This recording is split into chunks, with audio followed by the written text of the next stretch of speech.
Good morning, सुप्रभात, जय श्री कृष्ण। दोस्तों, विद्या शक्ति एजुकेशन के ऑनलाइन प्लेटफॉर्म पर आप सभी दोस्तों का हार्दिक स्वागत और अभिनंदन है। दोस्तों, आज अपन पढ़ेंगे क्रोमोप्लास्ट और क्लोरोप्लास्ट के बारे में। आगे बात समझ में, इससे पहले हमने ल्यूकोप्लास्ट के बारे में पढ़ लिया है। आप सोचोगे कि ये क्या है, तो ये दोस्तों लवकों के प्रकार है। किसके प्रकार है? लवकों के प्रकार है ना। किसके प्रकार है? लवकों के प्रकार है। लवकों के 3 प्रकार होते हैं। पिछले वीडियो में हमने लवक स्टार्ट किए थे, ठीक है। तो लवक स्टार्ट किए थे, तो लवकों के 3 प्रकार है। एक तो है आपके ल्यूकोप्लास्ट। क्या होता है? ल्यूकोप्लास्ट, ल्यूकोप्लास्ट जिनको ए वर्ण की लवक बोलते हैं। दूसरा है क्रोमोप्लास्ट। दूसरे कौन से? क्रोमोप्लास्ट जिनको वर्ण की लवक कहते हैं। और तीसरा है क्लोरोप्लास्ट। तीसरे कौन से? क्लोरोप्लास्ट जिनको अपन हरित लवक कहते हैं। क्या कहते हैं? हरित लवक कहते हैं। इन दो के बारे में इस के बारे में हम पहले वाले वीडियो में पढ़ चुके हैं। यदि वो वीडियो आपने नहीं देखा है तो आप बायोलॉजी की प्लेलिस्ट में जाओ और वहां जाके उस वीडियो को देखो। वहां लवकों के खोजकर्ता वगैरह है, लवकों का वर्गीकरण है और ल्यूकोप्लास्ट के बारे में पूरा डिटेल से समझा रखा है, ठीक है।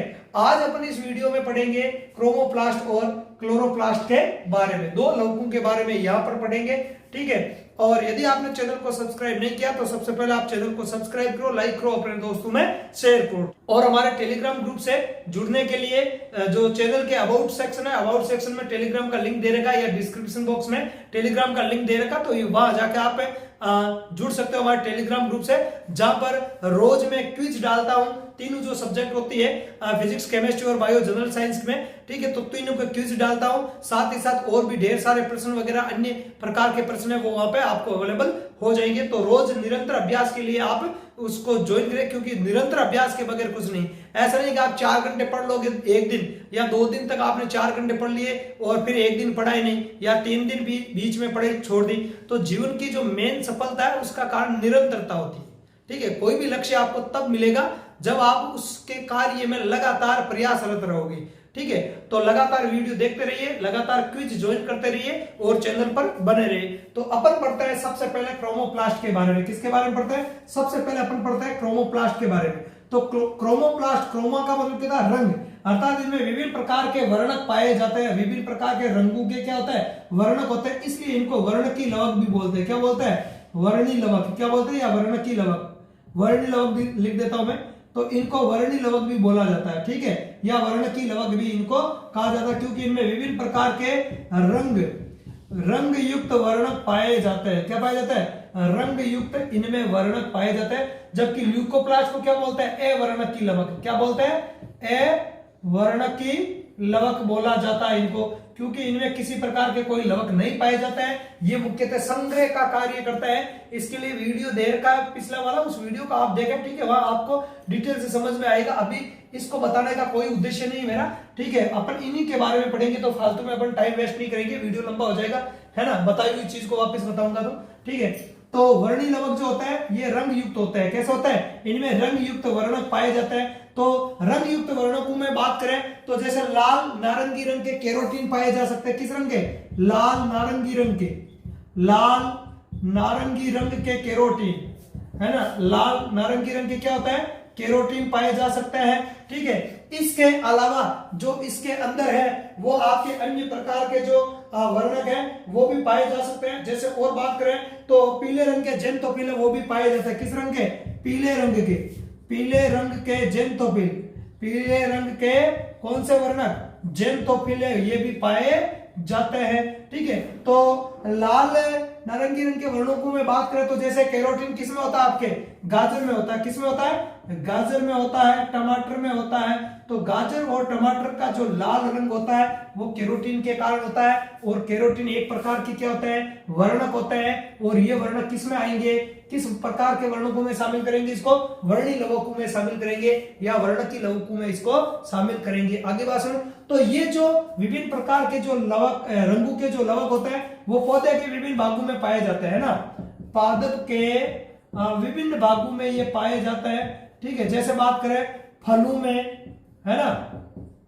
फलों के अलावा ये पुष्पों में, पुष्पों के जो बाह्य दल है या दल है, मुख्यतः दलों के अंदर पाए जाते हैं। बाह्य दल तो सामान्यतः किस रंग के होते हैं? हरे रंग के होते हैं। ध्यान रखना, बाह्य दल तो सामान्यतः किस रंग के होता है? हरे रंग के होता है। दल है वो अलग अलग रंगों के होते हैं। पंखुड़ी जो होती है ना पुष्प के, है ना, अलग अलग पुष्पों की पंखुड़ियां क्या होती है? अलग अलग, है ना। तो जैसे नीले रंग है, पीले रंग है, तो जो रंग है उसी रंग के उसके अंदर क्या होता है? क्या होता है? लवक होता है। और ये क्या करते हैं? कीट आकर्षण का कार्य भी करते हैं। किसका कार्य करते हैं? कीटों को आकर्षित कर परागण में सहायता करता है। कीटों को आकर्षित कर परागण क्रिया में क्या करता है? सहायता करते हैं। परागण क्रिया में क्या करते हैं? क्रिया में सहायता करते हैं। आगे बात समझ में? परागण क्रिया में क्या करेंगे? सहायता करेंगे। अब आपको एक रोचक जानकारी मैं आपको बताता हूं कि जब कच्चे फल होते हैं, जैसे टमाटर की बात करें तो जैसे टमाटर होते हैं, टमाटर जब कच्चे होते हैं तो कच्चे टमाटरों का रंग कैसा होता है? आपको पता है, हरा रंग होता है। कैसा रंग होता है? हरा। और पकने के बाद इनका रंग कैसा हो जाता है? लाल हो जाता है। टमाटर है वो पकने के बाद में क्या हो जाएगा? लाल हो जाएगा। और पहले जब कच्चे होते हैं तब किस रंग के होते हैं? हरे रंग के। तो इसमें पहले क्लोरोप्लास्ट होता है, हरे रंग का वर्णक होता है क्लोरोप्लास्ट, वो बाद में लाल रंग के वर्णक में चेंज हो जाता है। तो पकने के बाद फलों का जो रंग परिवर्तन जो होता है वो लवकु में परिवर्तन के कारण ही होता है। किसके कारण होता है? लवकु में क्या हो जाता है? परिवर्तन हो जाता है, जिसके कारण फल का जो रंग है वो भी चेंज हो जाता है। तो मुख्यतः जो ये वर्णक है ये अलग अलग प्रकार के पादप भागों में पाए जाते हैं, अलग अलग रंगों के होते हैं, और ये उन पौधों के भागों के लिए या उन पादपों के लिए अलग अलग प्रकार से कार्य करते हैं। आगे बात समझ में? तो ये पुष्पों के दलों को विभिन्न रंग प्रदान करते हैं और कीटों को क्या करता है? आकर्षित करता है। अब ध्यान रखना है, ये प्रकाश संश्लेषण का कार्य नहीं करेंगे क्योंकि ये हरित लवक नहीं है। ना तो ये प्रकाश संश्लेषण करता है और ना ये प्रकाश संश्लेषण करता है। ये दोनों ही प्रकाश संश्लेषण नहीं होता इन दोनों में, है ना। प्रकाश संश्लेषण नहीं होता है इनके द्वारा, ध्यान रखना, क्योंकि प्रकाश संश्लेषण केवल क्लोरोप्लास्ट के द्वारा ही किया जाएगा। ठीक है, तो ये अप्रकाश संश्लेषी वर्णक होते हैं जिनका प्रकाश संश्लेषण में कोई योगदान नहीं होता है, लेकिन पादप के लिए अन्य प्रकार के कार्य करते हैं प्रत्यक्ष या अप्रत्यक्ष रूप से। तो ये होते हैं अपने अवर्णी लवक, वर्णी लवक क्रोमोप्लास्ट। क्या? क्रोमा का मतलब क्या होता है? रंग। क्रोमा का मतलब क्या होता है? रंग होता है। ठीक है, तो ये हो गए अपने क्रोमोप्लास्ट। ठीक है, अब अपन देखते हैं क्लोरोप्लास्ट के बारे में। किसके बारे में? क्लोरोप्लास्ट के बारे में देखते हैं। ठीक है, तो क्लोरोप्लास्ट को देखने से पहले इतना सा इस क्रोमोप्लास्ट को अपन लिख लेते हैं नोट्स के रूप में, फिर आगे देखेंगे क्लोरोप्लास्ट के बारे में। तो क्रोमोप्लास्ट क्या है, वर्णकी लवक क्या है, इसके बारे में देख लेते हैं। एक बार इसका आप स्क्रीनशॉट ले लो। ठीक है, देखो इनमें पर्णहरित मतलब क्लोरोफिल को छोड़कर, है ना, क्लोरोफिल की वजह से तो प्रकाश संश्लेषण होता है, ये तीसरा वर्णक होगा, ये अलग है ना। क्लोरोफिल को छोड़कर अन्य रंगों के वर्णक जैसे कि लाल नारंगी रंग के केरोटीन, ठीक है, तथा पीले रंग के जेंतोफिल वो पाए जाते हैं। आगे बात सुन, तो ध्यान रखना क्लोरोफिल वर्णक को छोड़कर बाकी अन्य रंगों के वर्णक है वो इनमें पाए जाते हैं, इसलिए इनको क्रोमोप्लास्ट कहा जाता है। क्लोरोफिल वर्णक को छोड़ देना है। इनमें प्रकाश संश्लेषण नहीं होता है क्योंकि इनमें क्लोरोफिल नहीं होता। आगे बात समझ में, इन वर्णकों में क्लोरोफिल नहीं होता। जिनमें क्लोरोफिल पाया जाता है वो क्लोरोप्लास्ट होता है, हरित लवक। और वो तीसरा प्रकार है लवकों का। कौन सा प्रकार है? तीसरा। पहला प्रकार कौन सा हो गया? ल्यूकोप्लास्ट, दूसरा क्रोमोप्लास्ट और तीसरा हो जाएगा क्लोरोप्लास्ट। तो क्लोरोप्लास्ट को छोड़ दो, ठीक है, बाकी जितने भी वर्णकों युक्त जो लवक होता है उनको क्रोमोप्लास्ट या वर्णी लवक कहा जाता है। ठीक है, ये कहां पाया जाता है? तो देखो ये फलों के छिलकों में, कहां? फलों के छिलकों में, पुष्पों के दलों में आदि में पाए जाते हैं। पुष्प के दल वगैरह पुष्पीय भागों में पाए जाते हैं। गाजर, टमाटर एवं लाल मिर्च, ठीक है, गाजर, टमाटर और लाल मिर्च, इनका जो लाल रंग होता है वो केरोटीन वर्णक के कारण होता है। किसके कारण होता है? केरोटीन वर्णक के कारण होता है। ये पुष्पों के दलों में, किसमें?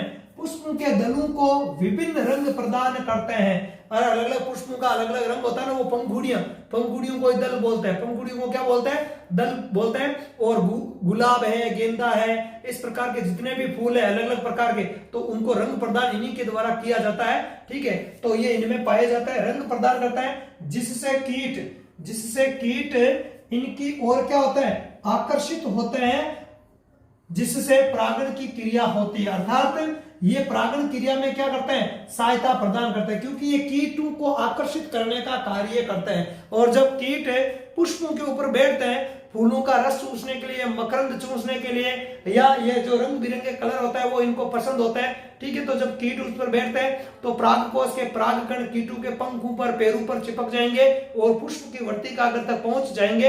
इस प्रकार परागण की क्रिया में क्या करता है, मदद करता है। परागण क्या होता है, निषेचन क्या होता है, पुष्प क्या होता है, इन सबको अलग वीडियो में पढ़ेंगे। अपने का अभी पढ़ने का उद्देश्य ये है, आगे बात समझ में, तो इनके लिए अपन सब अलग वीडियो में पढ़ेंगे सब चीजें।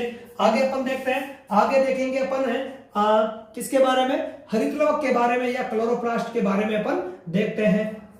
क्लोरोप्लास्ट या हरितलवक का एक मैंने अनलेवल्ड डायग्राम बना दिया है, मतलब अनामांकित चित्र। अब इसके विभिन्न भाग कौन कौन से, उन भागों को समझते हुए अपन इस हरितलवक के बारे में देखते हैं। तो सबसे पहली बात तो है कि जो ये क्लोरोप्लास्ट जो शब्द है, ये शब्द दिया था आपके सिम्पर नामक वैज्ञानिक ने। शब्द किसने दिया था, सिम्पर नामक वैज्ञानिक ने दिया था। हालांकि जो लौकों की जो खोज है वो हेकल ने की थी। किसने की थी, लौकों की जो खोज है वो किसने की थी, हेकल नामक वैज्ञानिक ने किसने की थी, हेकल या हेकेल, है ना, हेकेल भी लिखा हुआ मिलता है, हेकल भी लिखा हुआ मिलता है, अलग अलग, ठीक है। तो हेकल ने की थी, जबकि क्लोरोप्लास्ट जो वर्ड है, शब्द है, इसका गठन किसने किया था, सिम्पर नामक वैज्ञानिक ने किया था। किसने किया था, सिम्पर नामक वैज्ञानिक ने किया था।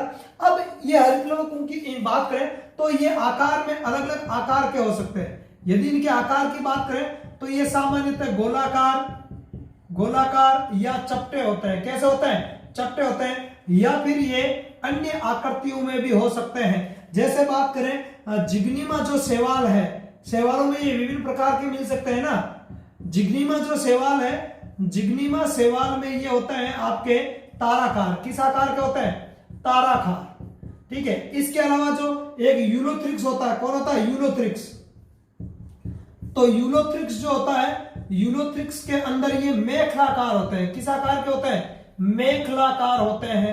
आगे बात समझ में, तो जिग्निमा में ताराकार और यूलोथ्रिक्स जो होता है उसके अंदर ये किस प्रकार के होते हैं, मेखलाकार होते हैं। इसके अलावा बात करें तो क्लेमाइडोमोनास में ये प्यालेनुमा होता है। किस प्रकार के, क्लेमाइडोमोनास में, क्लेमाइडोमोनास जो एक कोशिकीय शैवाल है, क्लेमाइडोमोनास, है ना, क्लेमाइडोमोनास एक कोशिकीय शैवाल है, प्यालेनुमा होते हैं। इसके अलावा जो एक और शैवाल होता है जिसको अपन कहते हैं स्पाइरोगायरा, और स्पाइरोगायरा में सर्पिलाकार होता है। किस आकार के, स्पाइरोगायरा में, स्पाइरोगायरा जो शैवाल है इसमें सर्पिलाकार होता है। किस आकार के होता है, सर्पिलाकार होते हैं। तो कहने का मतलब माइटोकॉन्ड्रिया के समान ये भी अलग अलग आकार के हो सकते हैं। साधारणतः ये गोलाकार या चपटे होते हैं। आगे बात समझ में, और पौधे के प्रकाश संश्लेषी भागों में ये पाए जाते हैं। आगे बात समझ में, तो ये है इनके आकार की बात करें तो, ठीक है। अब इनका जो लंबाई और चौड़ाई की अपन बात करें तो ये है आपके 5 से 10, कितने, 5 से 10 माइक्रोमीटर तो क्या होता है, ये लंबे होते हैं। और 2 से 4 माइक्रोमीटर क्या होता है, ये चौड़े होते हैं। आगे बात समझ में, तो ये होते हैं इनकी लंबाई और चौड़ाई। ये ज्यादा कोई इतनी इंपॉर्टेंट नहीं है, ठीक है, ये ज्यादा इंपॉर्टेंट नहीं है, ठीक है। तो लंबाई कितनी होती है, लंबाई होती है इनकी 5 से 10 माइक्रोमीटर और चौड़ाई 2 से 4 माइक्रोमीटर होती है, ठीक है। अब जो प्रत्येक जो लवक होता है इसकी 2 झिल्लियां होती है। कितनी होती है, 2 झिल्लियां। दोहरी झिल्लीयुक्त कोशिकाएं, ध्यान रखना, दोहरी झिल्लीयुक्त कोशिकाएं कौन कौन से, एक तो अपने माइटोकॉन्ड्रिया जिसको अपन पहले पढ़ चुके हैं। यदि वो वीडियो आपने नहीं देखा है माइटोकॉन्ड्रिया के बारे में तो आप प्लेलिस्ट में जाओ बायोलॉजी की में और उस वीडियो को देखो, ठीक है। और एक होता है आपके लवक और एक होता है आपके केंद्र। तो 3 ये जो कोशिकांग है ये आपके कैसे होते हैं, दोहरी झिल्ली युक्त होते हैं। तो लवकों की जो बाहरी झिल्ली होती है उसको बोलते हैं बाह्य झिल्ली, ठीक है। और इसके अलावा आंतरिक झिल्ली, ये अंदर वाली क्या हो जाएगी, आंतरिक झिल्ली क्या हो जाएगी, ये हो जाएगी आपके आंतरिक झिल्ली हो जाएगी। अब इस लवक के अंदर, हरितलवक में जो भी तरल पदार्थ पाया जाता है उसको बोलते हैं मैट्रिक्स। क्या बोलते हैं उसको अपन बोलते हैं मैट्रिक्स। और इसकी मैट्रिक्स में भी क्या होता है, इसकी मैट्रिक्स में क्या क्या होता है, जैसे आरएनए है, डीएनए है, प्रोटीन है, वसाएं हैं, कार्बोहाइड्रेट है, ठीक है, इस प्रकार के पदार्थ है वो इसकी मैट्रिक्स के अंदर पाया जाता है। राइबोसोम है 70S राइबोसोम, कौन से 70S राइबोसोम, ठीक है। तो 70S राइबोसोम इसके अंदर पाए जाते हैं, ठीक है। और इसके अंदर स्वयं का क्या होता है, डीएनए पाया जाता है। स्वयं का डीएनए पाए जाने के कारण इसमें अपनी खुद की प्रतिकृति बनाने की क्या होती है, क्षमता होती है ना। लेकिन ये प्रतिकृति बनाने की जो क्षमता है वो कोशिका में रहते हुए ही होती है। आगे बात समझ में, तो ये अपनी प्रतिलिपि खुद बना सकता है। क्यों? क्योंकि इसके अंदर स्वयं का डीएनए होता है। केंद्रक के अलावा 2 ही कोशिका अंग है जिनके अंदर स्वयं का क्या होता है, डीएनए होता है। इसके अलावा कोई भी कोशिका अंग नहीं है जिसके अंदर स्वयं का डीएनए अलग से होता है, क्योंकि सामान्यतः केंद्रक में तो डीएनए होता ही होता है। इसके अलावा 2 ही कोशिका अंग है जिनमें डीएनए पाया जाता है, एक है माइटोकॉन्ड्रिया और एक है हरित लवक, ठीक है। और माइटोकॉन्ड्रिया और हरित लवक में 70S प्रकार के क्या होता है, राइबोसोम भी होते हैं। क्या होता है, 70S प्रकार के राइबोसोम है वो भी पाए जाते हैं। आगे बात करें, इन लवकों के अंदर क्या होता है कि गोलाकार या सिक्के के समान संरचनाएं होती है। तो इन सिक्के के समान संरचनाओं को बोलते हैं थाइलेकोइड। क्या बोलते हैं इनको, इनको बोला जाता है थाइलेकोइड। ध्यान रखना, क्या बोलते हैं, थाइलेकोइड इनको बोला जाता है। और इन थाइलेकोइड के अंदर इनकी जो आंतरिक झिल्ली होती है, ये जो थाइलेकोइड है, इन थाइलेकोइडों की जो आंतरिक झिल्ली होती है अंदर की तरफ, है ना, ये थाइलेकोइड है गोलाकार, इसके अंदर की तरफ है वो प्रकाश संश्लेषी वर्णक अणु पाए जाते हैं। क्या पाया जाता है, प्रकाश संश्लेषी वर्णक अणु इन थाइलेकोइड में पाए जाते हैं। आगे बात समझ में, प्रकाश संश्लेषी वर्णक अणु किसमें पाए जाते हैं, थाइलेकोइड की झिल्ली के अंदर की तरफ। थाइलेकोइड की जो झिल्ली होती है उसके अंदर की तरफ क्या होता है, प्रकाश संश्लेषी वर्णक पाए जाते हैं। और लगभग 230 तक वर्णक अणु है वो इसकी झिल्ली में पाए जाते हैं। अब ये जो थाइलेकोइड होते हैं, ये देखो एक के ऊपर एक ढेरी बना रहे, जैसे सिक्के होते हैं ना, सिक्के अपन एक सिक्के के ऊपर दूसरा सिक्का, दूसरे के ऊपर तीसरा, तीसरे को चौथा रख देते हैं। तो एक सिक्का है वो तो हो गया मान लो थाइलेकोइड,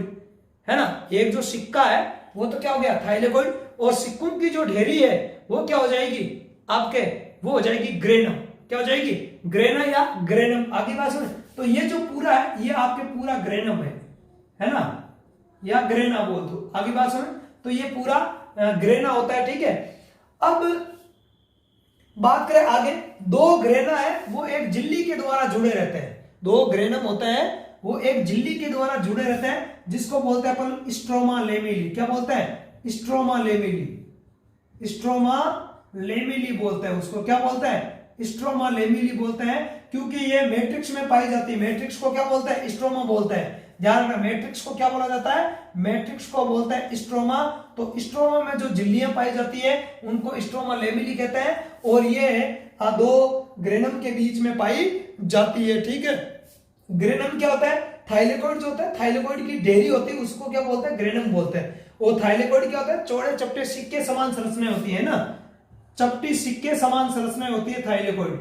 चपटी सिक्के समान संरचनाएं होती है जिनके अंदर क्या होता है, प्रकाश, जिसकी आंतरिक झिल्ली पर क्या होता है, प्रकाश संश्लेषी वर्णक अणु है वो पाए जाते हैं। प्रकाश संश्लेषी वर्णक अणु पाए जाने के कारण जो प्रकाशिक अभिक्रिया होती है, प्रकाश संश्लेषण, ध्यान रखना, प्रकाश संश्लेषण की जो अभिक्रिया होती है उसके 2 भाग होते हैं। ध्यान रखना, क्योंकि हरित लवक का मुख्य कार्य क्या हो गया, प्रकाश संश्लेषण का। हरित लवक का मुख्य कार्य क्या हो गया, प्रकाश संश्लेषण का हो गया। तो प्रकाश संश्लेषण जब आएगा तो उसके बारे में भी अपन डिटेल से पढ़ेंगे, ठीक है। तो प्रकाश संश्लेषण की प्रक्रिया 2 प्रकार की होती है, इसके 2 चरण होते हैं। एक तो होता है प्रकाशिक भाग या प्रकाशिक चरण, जिसको बोलते हैं अपन प्रकाशिक अभिक्रिया। क्या बोलते हैं, प्रकाशिक अभिक्रिया। और एक होती है आपके अप्रकाशिक अभिक्रिया। अप्रकाशिक अभिक्रिया जिसको अपन ब्लैकमैन अभिक्रिया भी बोलते हैं। कौन सी अभिक्रिया, ब्लैकमैन अभिक्रिया, क्योंकि इसकी खोज की थी ब्लैकमैन ने की थी। किसने, ब्लैकमैन ने। इसमें प्रकाश की आवश्यकता होती है, किसमें, प्रकाश की आवश्यकता होती है। ये जो अभिक्रिया वो होती है आपके थाइलेकोइड या ग्रेनम में। किसमें होती है, थाइलेकोइड लिख दो या ग्रेनम लिख दो, एक ही बात है, क्योंकि ग्रेनम का निर्माण थाइलेकोइड से ही हो रहा है। तो थाइलेकोइड या ग्रेनम में प्रकाश संश्लेषण की कौन सी अभिक्रिया होती है, प्रकाशिक अभिक्रिया होती है। और जो स्ट्रोमा है, जो मैट्रिक्स है, इस मैट्रिक्स में होती है अप्रकाशिक अभिक्रिया। कौन सी अभिक्रिया, अप्रकाशिक अभिक्रिया कहां होती है, कहां होती है, अप्रकाशिक अभिक्रिया मैट्रिक्स में होती है। किसमें, मैट्रिक्स में। और इसमें प्रकाश की आवश्यकता नहीं होती है। भाई नाम ही है ना अप्रकाशिक अभिक्रिया, मतलब ऐसी अभिक्रिया जो बिना प्रकाश के हो जाती है, तो अप्रकाशिक अभिक्रिया है। ये मैट्रिक्स में होती है और इसमें प्रकाश की कोई आवश्यकता नहीं होती है। और यह है आपके प्रकाशिक अभिक्रिया जो थाइलेकोइड या ग्रेना में होती है और इसमें प्रकाश की आवश्यकता होती है। आगे बात समझ में। बात करें ये दोनों जो झिल्लियां हैं, अंतःझिल्ली और बाह्य झिल्ली, आंतरिक झिल्ली और बाह्य झिल्ली के बीच का जो ये स्थान है इसको बोलते हैं पेरिप्लास्टिडियल स्पेस। क्या बोलते हैं इसको? पेरिप्लास्टिडियल स्पेस बोलते हैं इसको। जैसे माइटोकॉन्ड्रिया में दोनों झिल्लियों के बीच के स्थान को क्या बोलते हैं? पेरीमाइटोकॉन्ड्रियल स्पेस। वहां वो भी दोनों झिल्ली युक्त कोशिकाएं, उसकी दोनों झिल्लियों के बीच के स्थान को पेरीमाइटोकॉन्ड्रियल स्पेस कहते हैं, तो इसकी दोनों झिल्लियों के बीच के स्थान को पेरीप्लास्टिडियल स्पेस कहते हैं। क्या बोलते हैं? पेरीप्लास्टिडियल स्पेस कहा जाता है। आगे बात समझ में, ठीक है ना। तो ये होते हैं मुख्यतः हरित लवक के लक्षण। इतनी जानकारी रख लोगे तो पर्याप्त है। इसका जो मुख्य कार्य है वो क्या है? मुख्य कार्य इसका है प्रकाश संश्लेषण का। किसका? प्रकाश संश्लेषण का। प्रकाश संश्लेषण का। इसके अलावा ये प्रकाश शोषण में भी भाग लेता है। किसमें? प्रकाश शोषण में। प्रकाश शोषण एक अलग प्रकार की अभिक्रिया होती है जिसमें एटीपी का हासिल होता है, एटीपी की कमी होती है। और ये अभिक्रिया केवल हरित लवक में नहीं होती है, 3 कोशिकांगों में होती है। एक तो होता है आपके हरित लवक, इसमें शामिल हरित लवक में होती है। इसके अलावा ये परऑक्सीसोम में होती है। किसमें? परऑक्सीसोम। और एक माइटोकॉन्ड्रिया, एक इसमें माइटोकॉन्ड्रिया में। तो ध्यान रखना, प्रकाश शोषण है वो 3 कोशिकांगों में संपन्न होती है। हरित लवक, परऑक्सीसोम और माइटोकॉन्ड्रिया तीनों में मिलकर सम्मिलित रूप से प्रकाश शोषण की क्रिया होती है। और तो प्रकाश शोषण में भी जो हरित लवक है, क्लोरोप्लास्ट है, वो भाग लेता है। और प्रकाश संश्लेषण तो इसका मुख्य कार्य वैसे ही है ही। जैसे कच्चे फल होते हैं, तो कच्चे फलों के अंदर ये क्या होता है? हरित लवक होता है। कच्चे फलों में क्या होता है? हरित लवक। और बाद में ये जो हरित लवक होता है वो वर्णी लवकों में चेंज होता है। जैसे गाजर है, टमाटर है, तो टमाटर पहले क्या होता है? टमाटर पहले हरा होता है क्योंकि उसमें हरित लवक पाया जाता है। उसकी कोशिकाओं में क्या होता है? हरित लवक होता है। लेकिन बाद में हरित लवक किस में चेंज हो जाएगा? वर्णी लवक में चेंज हो जाएगा और उसमें केरोटीन बन जाएगा, जिसके कारण उसका रंग कैसा हो जाता है? लाल हो जाता है। कैसा हो जाता है? लाल हो जाता है। तो हरित लवक के बारे में इतनी सी जानकारी आपको याद रखनी है। इसके अलावा तो बताने के लिए बहुत सारी चीजें, पर ज्यादा अपन नहीं पढ़ेंगे। क्यों? क्योंकि इससे ज्यादा आपके बाहर आएगा नहीं जनरल साइंस में। इतना आप पढ़ लो, बहुत है, पर्याप्त है, एनफ। ठीक है, तो अब इसको एक बार मैं लिख देता हूं हरित लवक की जानकारी को पूरा डिटेल से। एक बार आप स्क्रीनशॉट ले लो। ओके, तो देखते हैं इसके बारे में। तो पहला है कि जो क्लोरोप्लास्ट शब्द है इसका गठन किसने किया? शिम्पर ने किया था। ठीक है, इनमें हरे रंग का वर्णक पाया जाता है। कौन से रंग का? इनमें हरे रंग का वर्णक जिसका नाम है पर्णरित या क्लोरोफिल पाया जाता है, जिसके कारण इनका रंग कैसा होता है? हरा होता है। तो पादप के जो भी भाग हरे, अपन सामान्यतः बोलते हैं कि पत्तियों में हरित लवक होता है। पत्तियों में तो हरित लवक होगा ही होगा, वो तो मुख्यतः है ही है। इसके अलावा पादप के जो भी भाग हरे दिखाई देते हैं उन सब में क्या होता है? हरित लवक पाए जाते हैं। ध्यान रखना है, पादप का कोई सा भाग यदि आपको हरा दिखाई देता है तो इसका मतलब है कि उस भाग की कोशिकाओं में हरित लवक पाया जाता है। ठीक है, इनकी लंबाई की बात करें, इनकी लंबाई 5 से 10 माइक्रोमीटर और चौड़ाई 2 से 4 माइक्रोमीटर होती है। मुख्यतः ये गोलाकार होता है या अंडाकार या फिर डिस्क के समान या डिस्क नुमा होता है। लेकिन इसके अलावा ये शैवालों में क्या होता है? शैवालों में ये विभिन्न आकार के हो सकते हैं। फॉर एग्जाम्पल की बात करें, क्लेमाइडोमोनास शैवाल में होता है प्यालेनुमा, स्पाइरोगायरा में होता है सर्पिलाकार, सर्पिल रिबन के समान फीतेनुमा, फीता होता है ना वो, उसके समान फीतेनुमा सर्पिलाकार। यूलोथ्रिक्स में होता है मेखलाकार, थैले के समान, मेखला है ना, मेखला के समान होता है। और जिग्निमा जो है शैवाल, इसमें तारे के आकार के होते हैं। ठीक है, तो इस प्रकार शैवालों में इनका जो आकार है वो अलग अलग प्रकार का होता है। आगे देखते हैं, एक बार आप इसका स्क्रीनशॉट ले लो। ठीक है, आगे क्या कह रहा है? आगे अगला पॉइंट ये है कि ये 2 झिल्ली युक्त कोशिकांग होते हैं। इनमें भी 2 झिल्लियां पाई जाती है माइटोकॉन्ड्रिया के समान। इसकी बाहरी झिल्ली को क्या बोलते हैं? बाह्य झिल्ली या बाह्य कला, एवं आंतरिक झिल्ली को अंत्य झिल्ली या अंत्य कला कहते हैं। दोनों जो झिल्लियां होती है, दोनों झिल्लियों के मध्य जो स्थान होता है, मध्य स्थित स्थान को क्या बोलते हैं, पेरिक्लास्टिडियल स्पेस कहा जाता है या कहते हैं। ठीक है, आगे देखो अगला पॉइंट, इसमें उपस्थित तरल पदार्थ को क्या कहते हैं, मैट्रिक्स कहते हैं। जो भी तरल पदार्थ पाया जाता है उसको मैट्रिक्स कहते हैं, जिसमें डीएनए होता है, आरएनए होता है, प्रोटीन होता है, जल, स्टार्च या मंड। स्टार्च या मंड किसमें आते हैं, ध्यान में कार्बोहाइड्रेट में आते हैं। तो कार्बोहाइड्रेट होता है, लवण, और 70S प्रकार के क्या होते हैं, राइबोसोम में वो पाए जाते हैं। ठीक है, आगे देखें, इनमें सिक्के समान चौड़ी चपटी संरचनाएं होती हैं जिन्हें थाइलेकोइड कहते हैं। क्या कहते हैं, थाइलेकोइड कहते हैं। क्या बोलते हैं, थाइलेकोइड कहते हैं। थाइलेकोइड की जो आंतरिक झिल्ली होती है, इन आंतरिक झिल्लियों पर सूक्ष्म कण पाए जाते हैं। कैसे कण, सूक्ष्म कण पाए जाते हैं, जिन्हें बोलते हैं क्वांटासोम। क्या बोलते हैं, क्वांटासोम। तो ध्यान रखना, क्वांटासोम किस में पाए जाता है, हरित लवक में पाए जाते हैं। और ऑक्सीसोम किस में पाए जाते हैं, बताओ देखें, ऑक्सीसोम, या जिनको F1 कण कहते हैं। क्या कहते हैं, F1 कण। अरे ये माइटोकॉन्ड्रिया में होता है, किसमें होता है, माइटोकॉन्ड्रिया में। किसमें, माइटोकॉन्ड्रिया में होता है, ध्यान रखना। ये किसमें होता है, ये माइटोकॉन्ड्रिया में पाए जाते हैं। और क्वांटासोम किसमें होता है, हरित लवक में होते हैं। ये किसका काम करते हैं, प्रकाश संश्लेषण में सहायता करते हैं। ऑक्सीसोम किसमें, श्वसन में सहायता करते हैं ना। माइटोकॉन्ड्रिया में ऑक्सीसोम पाया जाता है, इसके अंदर श्वसन संबंधी वर्णक पाए जाते हैं। तो ये किसका काम करेंगे, ये श्वसन का कार्य करेंगे। और हरित लवक में क्वांटासोम होते हैं, क्वांटासोम के अंदर प्रकाश संश्लेषी वर्णक होता है ना। क्वांटासोम में लगभग 230 तक प्रकाश संश्लेषी वर्णक अणु पाए जाते हैं। तो वो किसका काम करेंगे, प्रकाश संश्लेषण का काम करता है। ठीक है, थाइलेकोइड एक के ऊपर एक व्यवस्थित होकर सिक्कों के ढेर के समान संरचना का निर्माण करते हैं। किसके समान, सिक्कों के ढेर के समान संरचना का निर्माण करते हैं, जिससे अपन क्या बोलते हैं, ग्रेनम। एक वचन में क्या हो जाएगा, ग्रेनम, और बहुवचन में हो जाएंगे ग्रेना। ठीक है, तो ग्रेनम या ग्रेना का निर्माण करते हैं। आगे बात समझ में, आगे देखते हैं। अगला पॉइंट है एक ग्रेनम। एक बार स्क्रीनशॉट ले लो आप इसका।